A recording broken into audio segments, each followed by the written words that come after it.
Taste the Daily.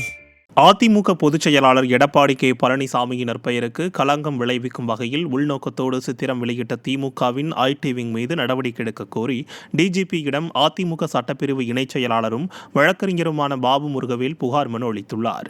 திமுக அமைச்சர் மற்றும் மற்ற திமுக ஐடி பிரிவில் உள்ளவர்கள் மீது காவல்துறை சரியான நடவடிக்கை எடுக்கவில்லை என்றால் அடுத்த கட்ட நடவடிக்கையாக நீதிமன்றத்தை நாடுவோம் என்றும் அவர் எச்சரித்துள்ளார். புகாரினுடைய சாராம்சம் காவல்துறை தலைமை இயக்குநருக்கு தெரியப்படுத்தப்பட்ட பிறகு இதன் மீது உரிய நடவடிக்கை இருக்கும் என்று நாங்கள் நம்புகிறோம். நடவடிக்கை இல்லாத போது நிச்சயமாக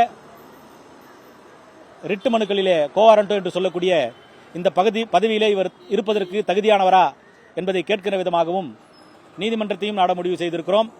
மேதகு ஆளுநரை சந்தித்தும் புகார் மனு கொடுப்பதற்கு இதில் முகாந்திரம் இருக்கிறது. நிச்சயமாக அதையும் செய்வோம். நாங்கள் கொடுத்திருக்கிற இந்த புகாரின் மீது நடவடிக்கை இல்லாத பட்சத்தில் அடுத்த கட்ட ஒரே நிகழ்வு நீதிமன்றத்தை நாடுவதை தவிர வேறு வழியில்லை. சிவகங்கை மாவட்ட காவல் கண்காணிப்பாளர் அலுவலகத்தில் மாவட்ட கழக செயலாளர் தலைமையில் புகார் மனு அளிக்கப்பட்டது. அதிமுக பொதுச் செயலாளரின் நற்பெயருக்கு களங்கம் விளைவிக்கும் வகையில் உள்நோக்கத்தோடு திட்டமிட்டு சமூக வலைதளங்களில் திமுக ஐடி விங்கால் பதிவிட்டுள்ள சித்திரம் மற்றும் பதிவுகளை உடனடியாக நீக்க வலியுறுத்தி மாவட்ட காவல் கண்காணிப்பாளரிடம் மாவட்ட கழக செயலாளர் செந்தில்நாதன் எம்எல்ஏ தலைமையில் புகார் மனு அளிக்கப்பட்டது. இதில் முன்னாள் அமைச்சர் பாஸ்கரன், முன்னாள் சட்டமன்ற உறுப்பினர் நாகராஜன் உள்ளிட்ட 200க்கும் மேற்பட்ட கழக நிர்வாகிகள் உடனிருந்தனர். அதிமுக பொதுச் செயலாளர் எடப்பாடி கே பழனிசாமியின் நற்பெயருக்கு களங்கம் விளைவிக்கும் வகையில் உள்நோக்கத்தோடு சித்திரம் வெளியிட்ட திமுகவின் ஐடி விங் மீது நடவடிக்கை எடுக்க கோரி நெல்லை மாநகர் மாவட்ட செயலாளர் தச்சை கணேசராஜா நெல்லை மாநகர ஆணையர் அலுவலகத்தில் புகார் மனு அளித்தார்.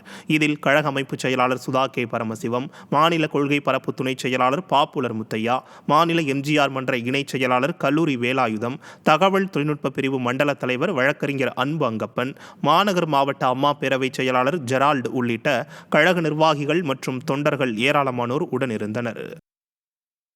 அதிமுக பொதுச் செயலாளர் எடப்பாடி கே பழனிசாமியின் நற்பெயருக்கு களங்கம் விளைவிக்கும் வகையில் உள்நோக்கத்தோடு சித்திரம் வெளியிட்ட திமுகவின் ஐடி விங் மீது திறனற்ற திமுக அமைச்சர் மீதும் நடவடிக்கை எடுக்க கோரி தூத்துக்குடி மாவட்ட அதிமுக சார்பில் காவல் கண்காணிப்பாளர் அலுவலகத்தில் புகார் மனு அளிக்கப்பட்டது. தூத்துக்குடி தெற்கு மற்றும் வடக்கு மாவட்ட அதிமுக மற்றும் தகவல் தொழில்நுட்ப பிரிவு மாணவர் அணி மற்றும் வழக்கறிஞர் பிரிவு சார்பில் இந்த புகார் மனு அளிக்கப்பட்டது.